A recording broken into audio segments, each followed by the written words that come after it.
आप सभी का स्वागत है। दोस्तों, आज के लेक्चर में हम लोग संभावना या प्रायिकता के विषय में बात करेंगे। तो संभावना या प्रायिकता ये खंड आपके डीएलएड चतुर्थ सेमेस्टर के गणित विषय का खंड है। और जब हम संभावना या प्रायिकता अर्थात प्रोबेबिलिटी की बात करते हैं तो सबसे पहले ये जानते हैं कि ये संभावना या प्रायिकता, जिसे हम प्रोबेबिलिटी कहते हैं, ये है क्या।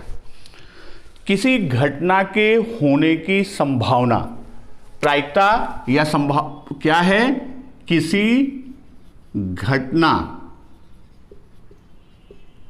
के होने की संभावना को ही हम क्या कहते हैं, उसी को हम कहते हैं प्रायिकता या प्रोबेबिलिटी।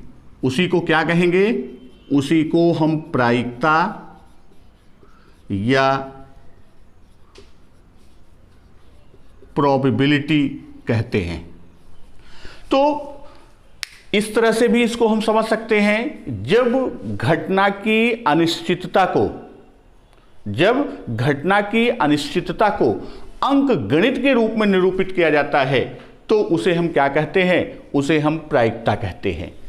यानी जो एक संभावना की बात हमने किया, यानी घटना के अनिश्चित रूप की, वह किसी भी रूप में संभव हो सकता है।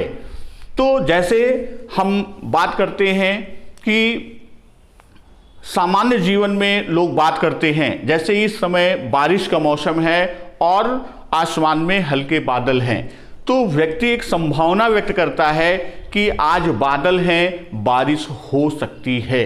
तो यहां बारिश हो भी सकती है और नहीं भी हो सकती, अर्थात ये क्या है, यह अनिश्चित है। तो इसी अनिश्चितता यानी घटना की अनिश्चितता को जब हम अंक गणित के रूप में निरूपित करते हैं तो उसी को हम क्या कहते हैं, उसी को प्रायिकता, यानी जो संभावना अर्थात जो अनिश्चितता है किसी घटना की, ये अनिश्चितता किससे संबंधित है, किसी घटना की अनिश्चितता को हम क्या करते हैं, उसे अंक गणित के रूप में निरूपित करते हैं, तो उसी को हम क्या कहते हैं, उसी को हम प्रायिकता कहते हैं। तो जो आपके यहाँ कोर्स में है उसमें सामान्यतः दो तरह के प्रश्न आते हैं, एक सिक्के के ऊपर अर्थात कॉइन के ऊपर और एक पासे के ऊपर। तो हम पहले बात करते हैं किसकी, पहले बात कर रहे हैं सिक्का, कॉइन। तो सिक्का की जब हम बात करते हैं तो किसी सिक्के को उछालने पर, जब हम सिक्के को उछालते हैं तो उसके उछालने पर हेड या टेल के ऊपर आने की संभावना समान होती है। जैसे हम बात करते हैं कि एक सिक्का हमारा है, हमारा एक कॉइन है, हम इसको जब ऊपर उछालते हैं तो इसके आपके हेड आने की और टेल आने की, दोनों की संभावना, हेड और टेल की संभावना क्या होती है, वह संभावना समान होती है। अब सिक्का उछालने पर, जैसे हमने सिक्के को उछाला तो वहां समान संभावना है। तो सिक्का उछालने पर प्राप्त होने वाला परिणाम जो होता है वह सदैव संयोग पर निर्भर होता है। अर्थात सिक्के को उछालने पर जो प्राप्त परिणाम होता है वह परिणाम किस पर निर्भर करता है, वह संयोग पर निर्भर करता है। अर्थात हमने इस कॉइन को ऊपर उछाला, अब वो संयोग है कि वह हेड आएगा या टेल आएगा।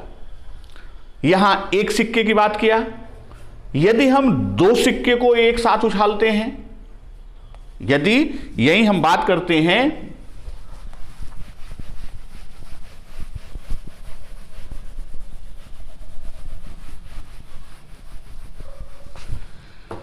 यही एक साथ कितने सिक्के को उछाला गया, दो सिक्का, दो कॉइन को उछाला जाता है। तो जब हम दो कॉइन को उछालते हैं तो उनके उछालने पर जो रूप मिलेगा, यानी जो स्थिति उत्पन्न होगी, उन्हें हम 4 प्रकार के परिणाम के रूप में प्राप्त करते हैं। जैसे मान लीजिए कि हमने 2 कॉइन को उछाला, तो वहां पर या तो हेड हेड आएगा, या हेड टेल आएगा, या टेल हेड आएगा, या टेल टेल आएगा। तो ये 4 स्थितियां उत्पन्न होती हैं। अर्थात यहां जो 4 स्थितियां हैं, एक चीज ये भी ध्यान रख लीजिएगा कि जो ये आपका हेड और टेल है और टेल और हेड है, ये दोनों क्या हैं? ये दोनों भिन्न हैं। अर्थात हम ये कहेंगे कि यह दोनों भिन्न घटना हैं। तो अब यहां देखते हैं कि जो 2 सिक्के को उछालने पर 4 एक संभावित परिणाम आता है, तो उस स्थिति में इन 4 में से प्रत्येक के परिणाम प्राप्त होने की संभावना क्या होती है? वह संभावना समान होती है। अर्थात इन चारों के परिणाम आने की संभावना जो होती है वह क्या होगी? परिणाम आने की संभावना वह समान होगी।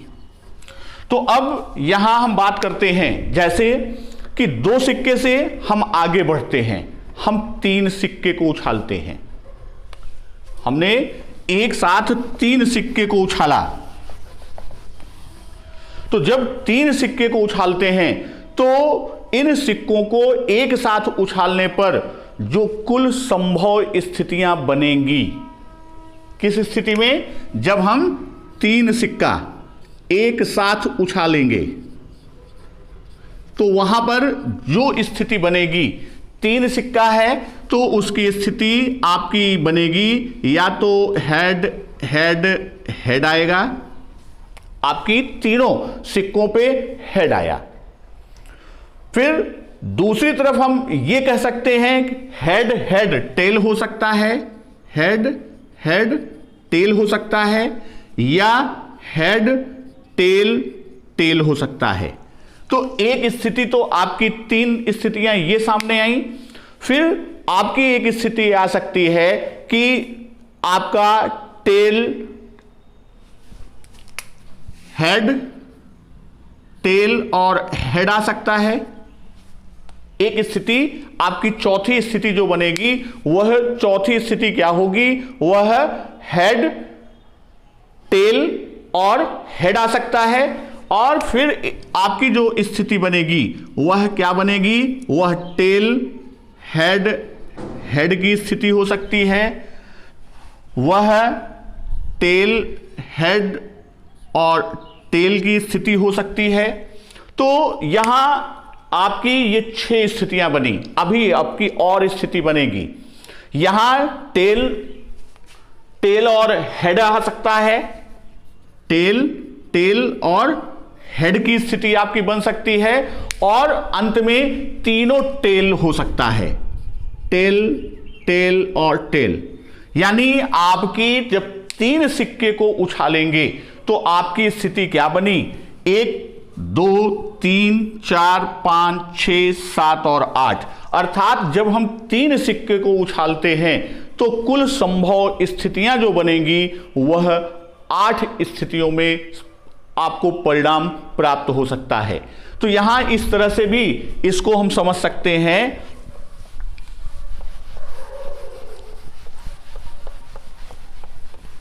कि जो हमारा हेड और टेल है, क्या हेड और टेल है, तो जब हम हेड की बात करते हैं तो यहां आपका बनेगा हेड टेल, और फिर आपकी स्थिति क्या बनेगी? यहां पर 2, यहां पर 2। उसी तरह है जब हम टेल की बात करते हैं तो टेल में आपका हेड और टेल के साथ आ सकता है, फिर इनके साथ, यानी अब हेड है तो हेड के साथ हेड टेल, हेड के साथ हेड और टेल के साथ हेड और टेल। वहीं आपकी स्थिति यहां पर भी हेड या टेल, और हेड या टेल। तो कहने का आशय यह है कि जैसे एक सिक्के को उछाला तो उसकी दो स्थिति, दो संभावित परिणाम, दो प्रकार की घटना, और दो सिक्के को उछाला तो चार संभावित परिणाम, तीन सिक्के को उछाला 8 संभावित परिणाम। तो यहां हम यह कह सकते हैं कि कुल संभावित परिणाम या किसी घटना के कुल संभव परिणामों की संख्या को ज्ञात करने के लिए हम इसको ध्यान में रखिए, हमेशा ये आपके काम आएगा। जैसे कुल संभावित परिणाम की बात जब हम करते हैं तो जैसे सिक्का, तो सिक्के में आपका दो ही, जैसे हेड आएगा या टेल आएगा। तो एक सिक्का होने पर आप दो स्थितियां बनती हैं, 2 की पावर 1, यानी जितना सिक्का उतना पावर। इसी तरह जब दो सिक्का होगा तो दो सिक्का पर आपकी स्थिति 2 की पावर 2 अर्थात 4, यहां 2। 3 सिक्का होने पर आपका संख्या कितनी है सिक्के? 3, तो यहां 2 की पावर 3 अर्थात 2 दूनी 4 दूनी 8, 8 संभावित परिणाम। उसी तरह जितने सिक्के आपके बढ़ते जाएंगे उतने पावर आपकी बढ़ती जाएगी। तो यहां अब हम बात करते हैं इन संभावनाओं का जो संख्यात्मक मापन की बात हम करते हैं। ये तो हमारी संभावनाएं हो गई। अब जो संख्यात्मक मापन हम करते हैं,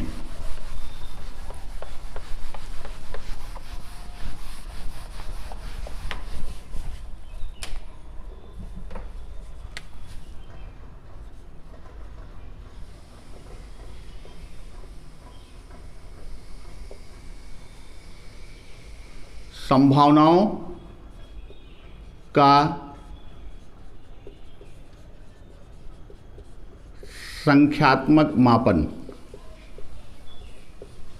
तो संभावनाओं के संख्यात्मक मापन की जब हम बात करेंगे तो जब एक सिक्का उछाला जाता है तो ऊपर हेड आना एक घटना है।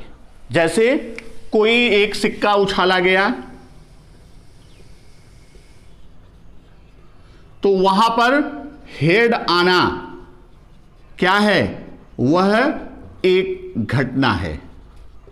उसी तरह सिक्के को उछालने पर टेल का आना क्या है? वह एक भिन्न घटना है।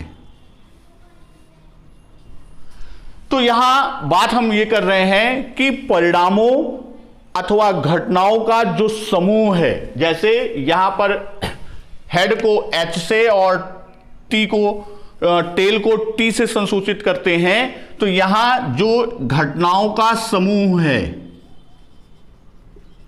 घटनाओं का समूह अर्थात हेड टेल, तो जो घटनाओं का समूह है तो उस समूह को हम क्या करते हैं? उसी को हम प्रतिदर्श समूह कहते हैं।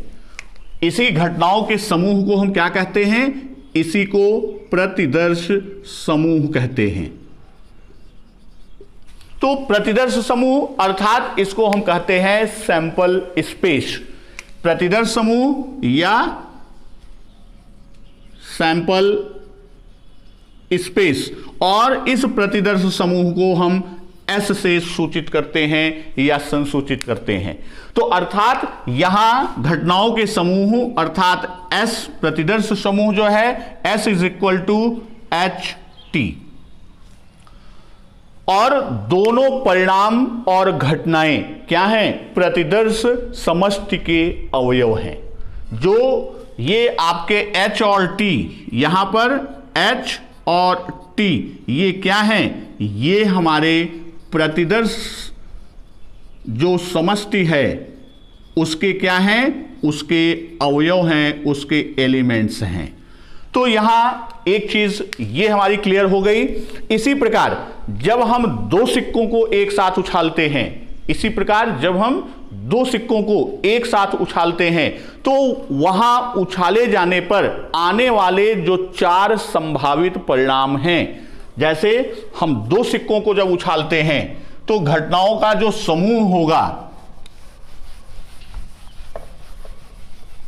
जिसे हम प्रतिदर्श समूह या सैंपल स्पेस की बात करते हैं, तो वहां पर ये क्या हो जाएगा, वह आपका H हो जाएगा, HT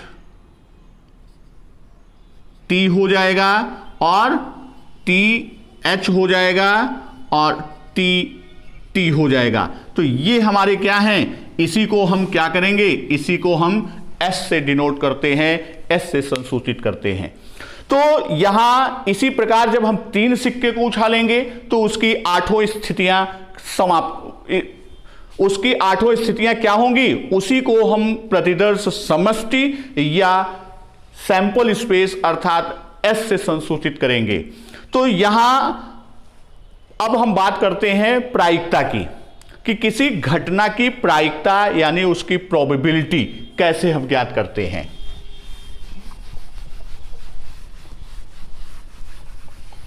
तो किसी घटना की जब हम प्रायिकता की बात करते हैं, किसी घटना की प्रायिकता, तो ये बराबर क्या होता है, इसको प्रायिकता को हम किससे शो करते हैं, P से, प्रोबेबिलिटी P से संसूचित करते हैं। तो घटना के अनुकूल परिणामों की संख्या, ऊपर क्या रहेगा, घटना के अनुकूल परिणामों की संख्या, और इसे हम E से प्रदर्शित करते हैं। वही कुल संभव परिणामों की संख्या बटे क्या हो जाएगा, कुल संभव परिणामों की संख्या,